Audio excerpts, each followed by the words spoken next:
لا إله إلا الله محمد رسول الله۔ انا اعطیناک الکوثر، میں جلدی سے اب اس کو سورت کو بھی مکمل کر دوں تاکہ یہ ہماری سورت کمپلیٹ ہو جائے۔ ترجمہ کر دیتا ہوں۔ انا اعطیناک الکوثر، اے نبی ہم نے آپ کو عطا کی کوثر، فصلی پس آپ نماز پڑھیے، لی ربک اپنے رب کے لیے، ونحر اور قربانی کیجیے، انا بے شک شانئک کا آپ کا دشمن، هو الابتر وہی دم کٹا ہے، وہی اسی کی نسل ختم ہوگی، اسی کا ذکر خیر ختم ہو جائے گا، وہی ناقص ہے، اس کا کوئی نام لینے والا ان کے بعد نہیں ہوگا۔ سمجھ رہے ہیں بات کو؟ اس صورت کا میں شان نزول بتا دیتا ہوں آپ کو، کچھ اس کی فضیلت کیا ہے اور اس کی تفسیر کیا ہے، یہ آپ کو تحریری شکل میں مل جائے گی، لہذا لکھنے کی ضرورت نہیں ہے، ٹھیک ہے؟ جیسے سورہ فلق اور سورہ ناس کا خلاصہ مل گیا نا آپ لوگوں کو، کس کس کو ملا ہے؟ سب کو مل گیا؟ آپ کو نہیں ملا؟ نیٹ سے دیکھ لیں، مل جائے گا انشاءاللہ۔ کب سے بھیجا ہوا ہے؟ اس کے بعد اذا جاء نصر اللہ قل یا ایھا الکافرون، ان صورتوں کے بھی آپ کو خلاصے سورہ اخلاص کا مل جائے گا انشاءاللہ۔ تو یہ جو بھی بتا رہا ہوں یہ بھی تحریری شکل میں آپ کو دے دیا جائے گا۔ اس صورت کا شان نزول یہ ہے کہ رسول اللہ صلی اللہ علیہ وسلم کو اللہ تعالیٰ نے حضرت خدیجہ سے دو بیٹے دیے تھے، ایک کا نام تھا قاسم اور ایک کا نام تھا ابراہیم۔ آپ صلی اللہ علیہ وسلم کی جتنی بھی اولاد ہوئی ہے صرف حضرت خدیجہ سے ہوئی ہے، حضرت خدیجہ کے علاوہ آپ کی اولاد کسی اور زوجہ سے نہیں ہوئی۔ حضرت خدیجہ سے 4 بیٹیاں تھیں اور 2 بیٹے، ایک بیٹے کا نام قاسم، دوسرے کا نام ابراہیم۔ قاسم کی جب ولادت ہوئی ان کا بھی انتقال ہو گیا، اور ابراہیم کی ولادت ہوئی تو ان کا بھی انتقال ہو گیا۔ عرب میں نرینہ اولاد کی بڑی اہمیت تھی، کیونکہ انسان کا نسب اس کی نرینہ اولاد سے چلتا ہے، بیٹیوں سے نہیں چلتا۔ بیٹیاں تو غیروں کی ہوتی ہیں، رخصتی ہو کے دوسروں کے ہاں چلی جاتی ہیں، ان کے نسل میں اضافہ کرتی ہیں، ان کی نسل بڑھاتی ہیں، اپنے شوہر اور اپنے شوہر کے ددیال کی نسل میں اضافہ کریں گی، وہ اپنے باپ کی نسل میں اضافہ کون کرتا ہے؟ بیٹا، کیونکہ نسب کس سے چلتا ہے؟ باپ سے چلتا ہے، سوائے بلاول بھٹو کے۔ بلاول بھٹو کے بارے میں میں کہتا ہوں کہ بلاول بھٹو اسلامی تاریخ، غیر مسلموں کے ہاں تو ماں سے چلتا ہے، جو نیچر کے خلاف ہے، لیکن اہل اسلام میں، اسلامی تاریخ میں سوائے بلاول بھٹو کے آج تک کوئی ایسا شخص پیدا نہیں ہوا جس کے نسب اور خاندان ماں سے چلتا ہو۔ بلاول بھٹو زرداری کے بیٹے ہیں، مگر خاندان ان کا کیا کہلاتا ہے؟ قوم جو آخر میں لگتی ہے وہ بھٹو کہلاتی ہے، حالانکہ وہ بھٹو ان کی والدہ تھیں، ان کے والد محترم بھٹو نہیں۔ تو سیاست میں انہوں نے نسب ہی کو بگاڑ دیا اپنا، سمجھ رہے بات کو؟ تو یہ سیاسی لوگ اتنے خطرناک ہوتے ہیں کہ یہ اپنے باپ کے نسب کو بدل دیتے ہیں سیاست کے چکر میں، کیونکہ زرداری لگے گا تو ووٹ نہیں ملیں گے، ووٹ بھٹو کے نام کو کیش کرانا ہے۔ خیر، تو رسول اللہ صلی اللہ علیہ وسلم کے 2 بیٹے ہوئے، دونوں کا انتقال ہو گیا۔ عرب میں بے اولادی کو بھی معیوب سمجھتے تھے، کیونکہ آپ کی نسل چلے گی بیٹوں سے، اور بیٹے ہیں جو باپ کی بہت زیادہ عزت کا ذریعہ بنتے ہیں۔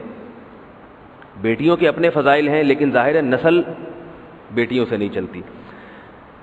تو جب نبی صلی اللہ علیہ وسلم کے دونوں بیٹے مر گئے، دنیا سے چلے گئے، تو عاص ابن وائل بہت بڑا دشمن تھا اہل اسلام کا، وہ اور قریش، دیگر قریش، وہ یہ کہنے لگے کہ محمد صلی اللہ علیہ وسلم معاذ اللہ ابتر ہیں۔ کیا مطلب؟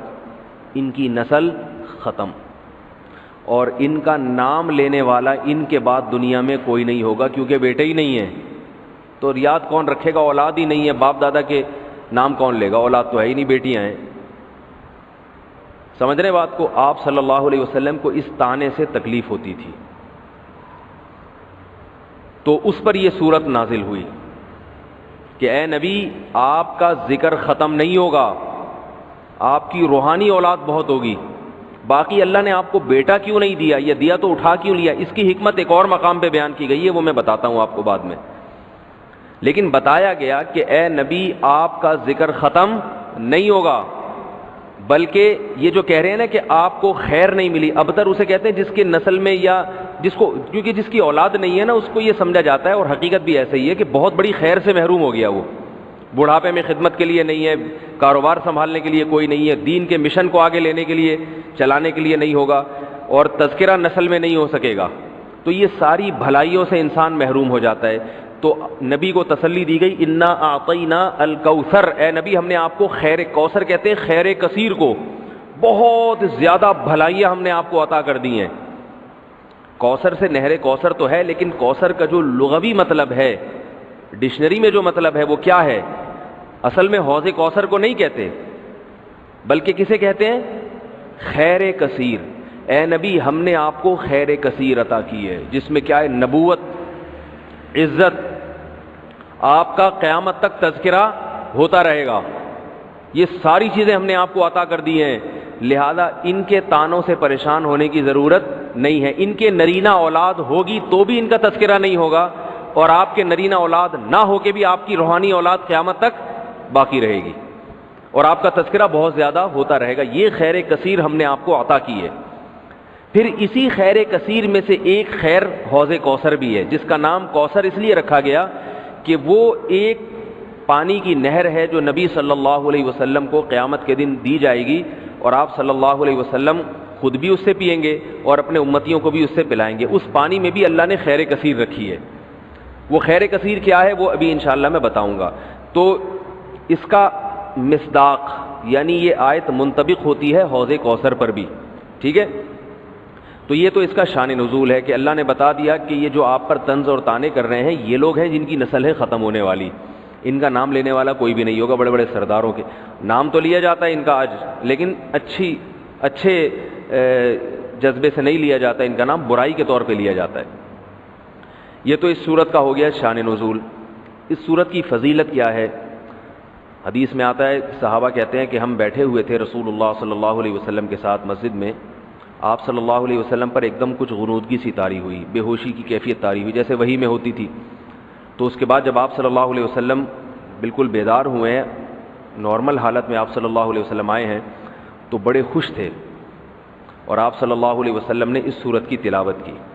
اللہ کے نبی پر جب وحی آتی تھی نا تو جیسے ہی آپ صلی اللہ علیہ وسلم ہوش کی حالت میں آتے تھے تو فوراً ان آیتوں کی تلاوت شروع کر دیا کرتے تھے تاکہ میں بھول نہ جاؤں. تو آپ نے فوراً بسم اللہ الرحمن الرحیم پڑھا اور انا اعطیناک الکوثر فصلی لربک وانحر ان شانئک هو الابتر. یہ آیتیں نازل ہوئیں اور آپ نے فوراً ان آیتوں کی تلاوت شروع کر دی. جب یہ شروع ہوئی تو صحابہ نے پوچھا یہ کوثر کیا چیز ہے؟ آپ صلی اللہ علیہ وسلم نے فرمایا میرے رب نے مجھے بشارت دی ہے کہ قیامت کے دن مجھے ایسی نہر ملے گی، وہ نہر ایسی ہے کہ اس کے جو پیالے ہیں جس سے لوگ پانی پئیں گے وہ چاندی کے ہیں، اور ان کی تعداد ان پیالوں کی گلاسوں کی اتنی ہے جیسے آسمان کے ستارے، اور اس نہر کا پانی برف سے زیادہ سفید ہے اور شہد سے زیادہ میٹھا ہے، اور میری امت میں کوئی بھی اس کا پانی پیے گا تو اسے کبھی بھی پیاس نہیں لگے گی. میدان حشر میں جو لوگوں کا سب سے بڑا مسئلہ ہوگا وہ پیاس ہوگا، سب سے بڑا مسئلہ. اور کہتے ہیں سمندروں کا پانی بھی اگر پی لے کوئی ساتوں سمندروں کا تو اس کی پیاس نہیں بجھے گی. تو میرے اللہ نے مجھے یہ نہر دی ہے، جو میرا امتی اس سے پی لے گا اسے کبھی بھی ہمیشہ کے لیے اس کی پیاس ختم ہو جائے گی. پھر آپ صلی اللہ علیہ وسلم نے فرمایا اسی موقع پر اسی حدیث میں کہ کچھ میری امتی آئیں گے حوض کوثر سے پانی پینے کے لیے، فرشتے انہیں وہاں سے ہٹائیں گے، دھتکاریں گے. میں کہوں گا کہ یہ میرے امتی ہیں تو فرشتے کہیں گے کہ آپ کو علم نہیں ہے ما احدثوا بعدک، کہ انہوں نے آپ کے بعد بدعتیں ایجاد کر لی تھی. ہیں تو آپ کے امتی مگر انہوں نے آپ کے دین میں تبدیلیاں کر لی تھی. جو دین آپ ان کو دے کر گئے تھے اس پر انہوں نے قناعت نہیں کی، اپنی طرف سے اس میں اضافے کیے، ایڈیشن کہتے ہیں نا، بہت ساری چیزیں بڑھا لی انہوں نے. تو اس میں وعید بھی آپ صلی اللہ علیہ وسلم نے بتا دی کہ حوض کوثر سے بدعتی کو پانی پینے کی توفیق نہیں ملے گی. تو یہ تو اس صورت کی فضیلت ہو گئی.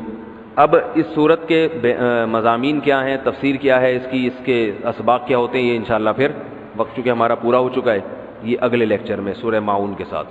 وما علینا الا البلاغ.